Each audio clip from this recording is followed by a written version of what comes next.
ചോദിച്ചിട്ടുണ്ട്, ഇപ്പോ ഈ മരണപ്പെട്ട ദുരാത്മാക്കളായിട്ടൊക്കെ മരണപ്പെട്ടിട്ട് ദുരാത്മാക്കളായിട്ട് ശല്യം ചെയ്യുന്ന ഒരുപാട് സ്ഥലങ്ങൾ, ഇപ്പം കള്ളിയങ്കാട്ട് നീലി, പിന്നെ അതുപോലെ സുമതി വളവ് എന്ന് പറഞ്ഞാൽ അവിടെ സുമതി എന്ന് പറയുന്ന ഒരു ദുരാത്മാവ്. അപ്പൊ ഇങ്ങനെയൊക്കെ ഉള്ള ഈ മരിച്ച ആത്മാക്കൾ ശല്യം ചെയ്യാൻ നടക്കുന്ന കാര്യങ്ങളുണ്ടല്ലോ. അപ്പൊ അവിടെയൊന്നും ശരിക്കും പറഞ്ഞ് വല്ലതും ഉണ്ടോ എന്നൊക്കെ ചോദിച്ച് പലരും പറയുന്നുണ്ട്. ഇപ്പൊ അവിടെയൊക്കെ ഉണ്ടോ, ഇങ്ങനെയുള്ള ശക്തികൾ ഉണ്ടോ എന്ന് അറിയാൻ വേണ്ടി രാത്രി മെനക്കെട്ടിരുന്ന് ക്യാമറയൊക്കെ വെച്ച് ഒരു മത്സര ബുദ്ധിയോട് പലരും പോയി ഇങ്ങനെയൊക്കെയുള്ള സ്ഥലങ്ങളിൽ പോയിരുന്ന് പരീക്ഷിക്കുന്നതായിട്ടൊക്കെ ഉണ്ട്. പക്ഷെ നിങ്ങൾ മനസ്സിലാക്കേണ്ടത്, ഈ ആത്മാക്കളായി നിൽക്കുന്ന ഇവരൊക്കെ അവിടെ ഉണ്ടായിരുന്നു, എന്നിട്ട് അവർ അവിടെ ഒന്നും ഇല്ല, ഇങ്ങനെ സംഭവമേ ഇല്ലെന്നൊക്കെ അവർ വാദിക്കുകയും തമാശ രൂപേണയൊക്കെ എടുക്കുകയും ഞാൻ കണ്ടിട്ടുണ്ട്. ഇതൊക്കെ ഉണ്ടായിരുന്നു. ഞാൻ നേരത്തെ പറഞ്ഞത് വെച്ച് നിങ്ങൾ നോക്കിയാൽ മതി. ഇതിനൊക്കെ ഒരു സമയമുണ്ടെന്നേ. ആ സമയം കഴിയുമ്പോൾ ഇവരെ കരഞ്ഞു വിളിച്ച് അവസരം അവർക്ക് മോക്ഷം കൊടുത്ത് അടുത്ത ജന്മം കരുതി പോവും. അപ്പൊ അതിനുശേഷമായിരിക്കും അപ്പൊ ഈ പേരെവിടെ കാണും? അപ്പൊ ഈ ദുരാത്മാവ് അല്ലെങ്കിൽ ഈ കള്ളിയങ്കാട്ട് നീലി ഇതൊക്കെ അവിടെ ഉണ്ടായിരുന്ന ശക്തികളാണ്. അപ്പം ഇപ്പം അവിടെ ഒന്നും ഇല്ലോ, ഇതൊക്കെ എവിടെ പോയി, അങ്ങനെ കൊണ്ടെങ്കിൽ എവിടെ എന്നൊക്കെ വെല്ലുവിളിക്കുന്ന ചില നിരീശ്വരവാദികളൊക്കെ ഉണ്ടല്ലോ. അപ്പം ഇതൊക്കെ താൽക്കാലികമാണ്, അല്ലാതെ ഈ ഭൂമിയിലെ അന്ത്യത്തോളം ഇവരോടെ കാണൂല. കുറെ നാളിങ്ങനെ ശല്യം ചെയ്യും, അവർ തന്നെ അവസരം മടുക്കും, പിന്നെ ശല്യം ചെയ്തിട്ട് പിന്നെ അവസാനം അവരെ സഹായിക്കാൻ നോക്കും. കാരണം ഒരു മനസ്സാണല്ലോ. ഇപ്പൊ നമുക്ക് തന്നെ നമ്മളിപ്പോ കുറെ നാളെ ഭയങ്കര തല്ലിപ്പൊളി ഗുണ്ടയായിട്ട് നടക്കും, തല്ലിപ്പൊളിയായിട്ട് മറ്റുള്ളവരെ ഭീഷണിപ്പെടുത്തിയും ഷോയും ഒക്കെ കാണിച്ച് നടന്നിരിക്കും. കുറച്ചു കഴിയുമ്പോൾ നമുക്കിനെ തോന്നൂലേ, ചേച്ചി ഇതൊക്കെ എന്തിന്റെ ആവശ്യം എന്ത്, നമ്മളൊന്ന് ഒതുങ്ങണ്ടേ എന്ന് വിചാരിച്ച് ഒതുങ്ങുന്ന എത്രയോ പേരുണ്ട്. നമ്മളെ കുടുംബത്തിൽ തന്നെ കാണാമല്ലോ. ഒരു കാലത്ത് ഭയങ്കര ഷോയും അട്ടാസായി ആയിട്ടൊക്കെ നടക്കുന്നവർ ഇപ്പോൾ വളരെ ശാന്തരായും പരസഹായമൊക്കെ ചെയ്ത് ജീവിക്കുന്നവർ എത്രയോ പേരുണ്ട്. ഇതേ മനസ്സാണല്ലോ മരണശേഷം ഇങ്ങനെ അരഞ്ഞിരിഞ്ഞ് നടക്കുന്നത്. അപ്പം അവർക്കും തോന്നും അവരുടെ ദേഷ്യം കംപ്ലീറ്റ് തീരും. ഇപ്പൊ ദുർമരണപ്പെട്ട ആത്മാവ് ഇങ്ങനെയൊക്കെ ശല്യമൊക്കെ ചെയ്ത് പ്രതികാരം ചെയ്ത് നടന്നു കിടന്ന് കുറെ നാൾ ചെയ്യുമ്പോൾ ഇവരാ മനസ്സിൽ ആഗ്രഹം പ്രതികാരമാണ്. എന്നെ ഇങ്ങനെ പറ്റിയോണ്ട് എനിക്ക് മറ്റുള്ളവരെ ഇങ്ങനെ ചെയ്യണം, അല്ല ആ കുടുംബം മൊത്തം എനിക്ക് ഇനി ചെയ്യണം, തലമുറകളോളം എനിക്ക് നശിപ്പിക്കണം എന്നവർ ആഗ്രഹിച്ച് നിൽക്കണോണ്ട് ഈ ആഗ്രഹം തീരാൻ വേണ്ടി ഈ മണ്ഡലത്തിൽ അവർ നിൽക്കും. മറ്റദൃശക്തികൾ അവർ കൊണ്ടുപോവുകയില്ല. കാരണം ഇങ്ങനെയൊക്കെ ചിന്തിക്കുകയൊക്കെ ചെയ്യുന്നതല്ല നെഗറ്റീവ് അല്ല. അപ്പൊ നെഗറ്റീവ് ശക്തികൾ അവർ സഹായിക്കുകയും ചെയ്യും. കുറച്ചുനാളാകുമ്പോൾ അവർക്ക് തന്നെ ഒരു മടുപ്പ് തോന്നും. പിന്നെ അവർ ചിലപ്പോൾ വേറെ ആൾക്കാരെ സഹായിക്കാൻ തുടങ്ങും. ചിലപ്പോൾ പിന്നെയും മടുപ്പ് തോന്നും. എന്നിട്ട് അവർ ദൈവത്തോട് നിലവിളിക്കും, എനിക്കടുത്ത ജന്മം എന്താ, എനിക്ക് മോക്ഷം എന്താ എന്ന് പറഞ്ഞ് അവർ കരഞ്ഞ് നിലവിളിച്ച് പശ്ചാത്താപിച്ചും കുറ്റബോധം വന്നും ഒക്കെ അവർ നടക്കും. അപ്പൊ അവർക്ക് അടുത്ത ജന്മം കൊടുക്കും. പക്ഷേ ഈ ദേശത്ത് ഇവരുണ്ടാക്കിക്കൊണ്ടിരുന്ന ശല്യങ്ങളും പ്രശ്നങ്ങളും അതൊക്കെ വെച്ചുള്ള കഥകൾ അപ്പോഴത്തേക്ക് ഈ ഭൂമിയിലെ ദേശത്ത് നല്ല വ്യാപിച്ചിരിക്കും. ആത്മാവ് ചിലപ്പോൾ മോക്ഷം കിട്ടി പോയെന്ന് വരികയും അപ്പോഴായിരിക്കും ഇവിടെ കുറെ കള്ളന്മാര് അല്ലെങ്കിൽ ചില മനുഷ്യര് തന്നെ ഇവരുടെ പേരും പറഞ്ഞു വ്യാജ പ്രാതവാദ കഥകളും അടിച്ചിറക്കി.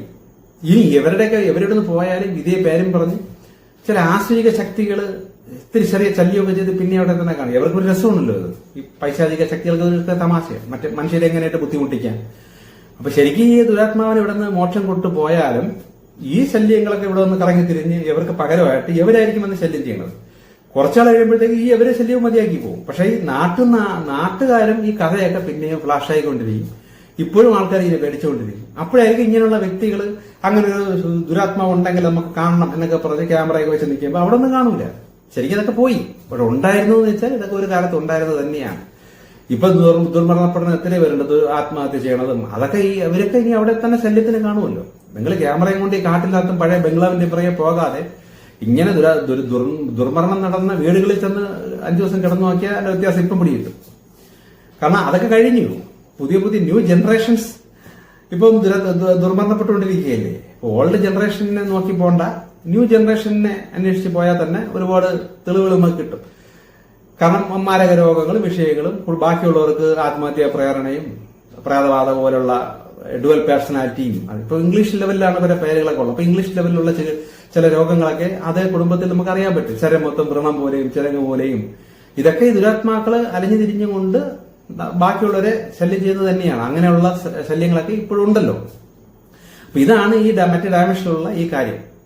ഇതെങ്ങനെയാണ് ഇത് എവിടെയാണ് എന്നൊക്കെ ചോദിച്ചാൽ നമുക്കത് കണ്ടുപിടിക്കാനുള്ള കഴിവ് നമ്മളെ തലച്ചോറിനും നമ്മളെ ബുദ്ധിക്കും തന്നിട്ടില്ല. പക്ഷെ നമ്മുടെ ആത്മാവിന് ഇത് കാണാനും ഇവരുടെ കമ്മ്യൂണിക്കേറ്റ് ചെയ്യാനുള്ള കഴിവുണ്ട്.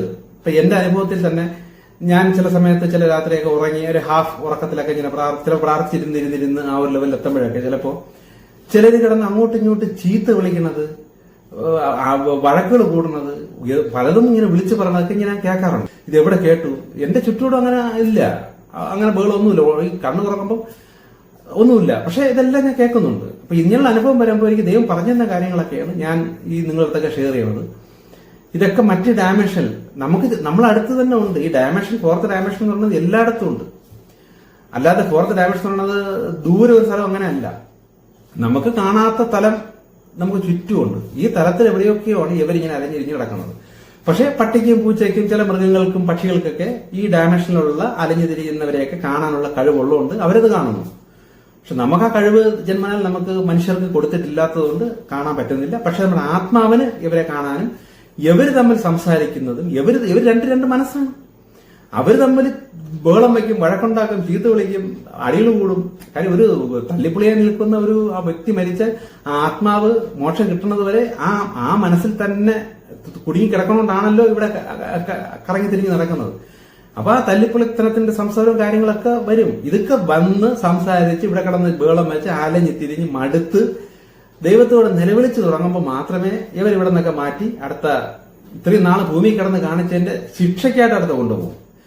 ശിക്ഷയും കഴിഞ്ഞിട്ടാണ് അടുത്ത ജന്മം കൊടുക്കുന്നത്. അല്ലാതെ ഒറ്റയടിക്കുന്ന ജന്മവും അല്ല. ഇവരാരും മടുക്കണം. ഇവിടെ വിട്ട് പോകാൻ വയ്യാത്തതാണല്ലോ ഈ ഇവിടെ കിടന്ന് കറങ്ങി നിൽക്കുന്നത്. അവസാനം ഇവിടെ കിടന്ന് മടുക്കും. ഇപ്പൊ മനുഷ്യന്റെ വെച്ച് നോക്കിയാൽ തന്നെ നമുക്കറിയാം. നമുക്ക് ഒരു ദിവസം ചോറും സാമ്പാറും ഉച്ചയ്ക്ക്, പിറ്റേ ദിവസവും അല്ലെ രാത്രി ചോറും സാമ്പാറും, പിറ്റേ ദിവസവും ചോറും സാമ്പാറും, പിറ്റേ ദിവസം ഉച്ചയ്ക്ക് ചോറ് സാമ്പാർ, രാത്രി രാവിലെയൊക്കെ ചോറ് സാമ്പാർ. എത്ര ദിവസം നമുക്ക് കഴിക്കാൻ പറ്റും? ആദ്യത്തെ 1-2 ദിവസം കൊള്ളാം. ഇനി ചോറ് സാമ്പാറും പോട്ട്, നല്ല മട്ടൻ ബിരിയാണി ആണെങ്കിലും ഒരു ദിവസം 3 നേരം കഴിച്ചു, ശരി. പിറ്റേ ദിവസവും 3 നേരം സെയിം ആഹാരം, അതിന്റെ പിറ്റേ ദിവസവും 3 നേരം സെയിം ആഹാരം ഇങ്ങനെ ഇരിക്കും. ഇതേപോലത്തെ ഒരു അവസ്ഥയാണ് ഈ ആത്മാവ് മരണശേഷം ഇങ്ങനെ അലഞ്ഞു തിരിഞ്ഞ് വർഷങ്ങളോളം ഇവിടെയൊക്കെ തന്നെ ഒന്നും ചെയ്യാനില്ലാതെ മടുത്ത്, അതും സ്വന്തം ഇഷ്ടപ്പെടുന്നവരും കുടുംബക്കാരും ഒക്കെ മരിച്ച് കുത്തോളായി തെണ്ടി തിരിഞ്ഞ് നശിക്കുക കാണണം. ഇവരൊക്കെ സഹായിക്കണമെന്നുണ്ട്, സഹായിക്കാനുള്ള കഴിവില്ല. കാരണം അവർക്ക് ഇത്തിരിയെങ്കിലും ആത്മനിർഭരം ഉണ്ടെങ്കിലല്ലേ കമ്മ്യൂണിക്കേറ്റ് ചെയ്ത് സഹായിക്കാനും പറ്റുള്ളൂ. സഹായിക്കാനും പറ്റൂല. ജീവിച്ചിരിക്കുമ്പം കുറച്ചെങ്കിലും പറ്റുമായിരിക്കും സഹായിക്കാൻ. അപ്പോഴും സഹായിക്കാനുള്ള പറ്റാത്തത് കാരണമാണ് ചിലർ ആത്മഹത്യ ചെയ്ത് കളയണതും. ഇനി അങ്ങനെയുള്ള മനസ്സുള്ള സമയത്തായിരിക്കും ചിലപ്പം ദുർമരണപ്പെട്ടു പോണത്. അപ്പൊ മരണശേഷം ഒട്ടുമേ സഹായിക്കാൻ പറ്റൂല. ആ മനസ്സ് ചുറ്റും കടന്ന് വിപ്ലവം പിടിച്ചു ഓടും. പക്ഷെ ഈ ഒരു അവസ്ഥയിൽ ഒന്നും ചെയ്യാനും പറ്റൂല. അപ്പൊ മറ്റ് ആത്മാക്കളടുത്ത് കിടന്ന് വഴക്കുണ്ടാക്കും, ചിലപ്പോൾ ചീത്തുകൾ വിളിക്കും. ഇതെല്ലാം മനസ്സാണ്, ശരീരത്തിൽ ഇല്ലെന്നേ ഉള്ളൂ.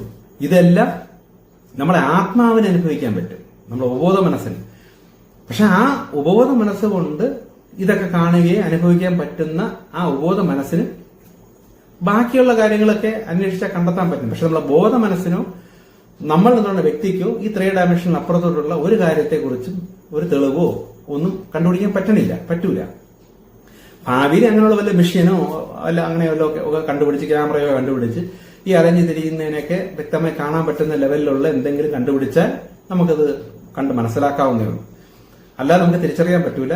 ഈ ഡയമെൻഷൻ എന്നൊക്കെ പറയുന്നതല്ല, ഒരു അടുത്ത തൊട്ട് തലമാണ്. ഒരു ഉറുമ്പിൽ തന്നെ, ആ ഉറുമ്പിൽ വരെ 7 തലവും ആ ഉറുമ്പിൽ തന്നെ ഉണ്ട്. അല്ലെ ആ 7ാമത്തെ തലത്തിലൊക്കെയാണ് ആ ഉറുമ്പിലുള്ള സൃഷ്ടാവായ ദൈവത്തിന്റെ ചൈതന്യമുള്ളത്. നമ്മളിലും ഉണ്ട് അനേക തലങ്ങൾ, എല്ലായിടത്തും ഉണ്ട് അനേക തലങ്ങൾ. ഇതില്ലാത്ത ഒരു സാധനങ്ങളും ഈ ഭൂമിയിൽ ഇല്ല. എല്ലാത്തിലും പല ഡയമെൻഷൻസ് എല്ലാത്തിലും ഉണ്ട്. ഭൂമിക്കുണ്ട്, ഭൂമിക്ക് പുറത്തുണ്ട്, നമുക്കുണ്ട്, എല്ലാത്തിലും ഉണ്ട്. ഇങ്ങനെ മനസ്സിലാക്കാം ഇത് എന്താണ് എങ്ങനെയാണെന്ന് ചോദിച്ചു കഴിഞ്ഞാൽ ഡീറ്റെയിൽ ആയിട്ട് പറഞ്ഞു തന്നാൽ പോലും നമുക്കതിങ്ങനെ ഇതായിരിക്കും എന്നിങ്ങനെ ഭാവന ചെയ്ത് നമുക്കത് കാണാൻ പറ്റില്ല. അപ്പൊ നമ്മൾ ഈ പല കാര്യങ്ങളും നമ്മൾ പറഞ്ഞു തരുമ്പോൾ നമ്മളത് ഇതാണ് ഓക്കെ ഇത് മറ്റത് എന്ന് നമ്മൾ തിരിച്ചറിയുന്നതേ ഒരാളൊരു കാര്യം പറയുമ്പോൾ നമ്മൾ ഒരു പിക്ചറൈസ് ചെയ്ത് ഭാവനയിലൂടെയാണ് നമ്മൾ ഈ കാര്യം മനസ്സിലാക്കിയെടുക്കുന്നത്. ഇപ്പം ഇറ്റലിയിൽ അല്ലെങ്കിൽ അമേരിക്കയിൽ ഒരു ബോംബ് ഇട്ടു എന്നൊക്കെ പറയുമ്പോൾ നമ്മൾ ആ ബോംബ് വീഴുന്നതും പൊട്ടുന്നതും ഒക്കെ ഭാവന ചെയ്യും. അങ്ങനെയാണ് കാര്യം മനസ്സിലാക്കുന്നത്. പക്ഷെ ഈ 4th ഡയമെൻഷനിൽ എന്താണ് എങ്ങനെയാണെന്ന് ശരിക്കും പറഞ്ഞാൽ നമ്മുടെ ബുദ്ധി കൊണ്ട് ഭാവന ചെയ്യാൻ പറ്റൂല.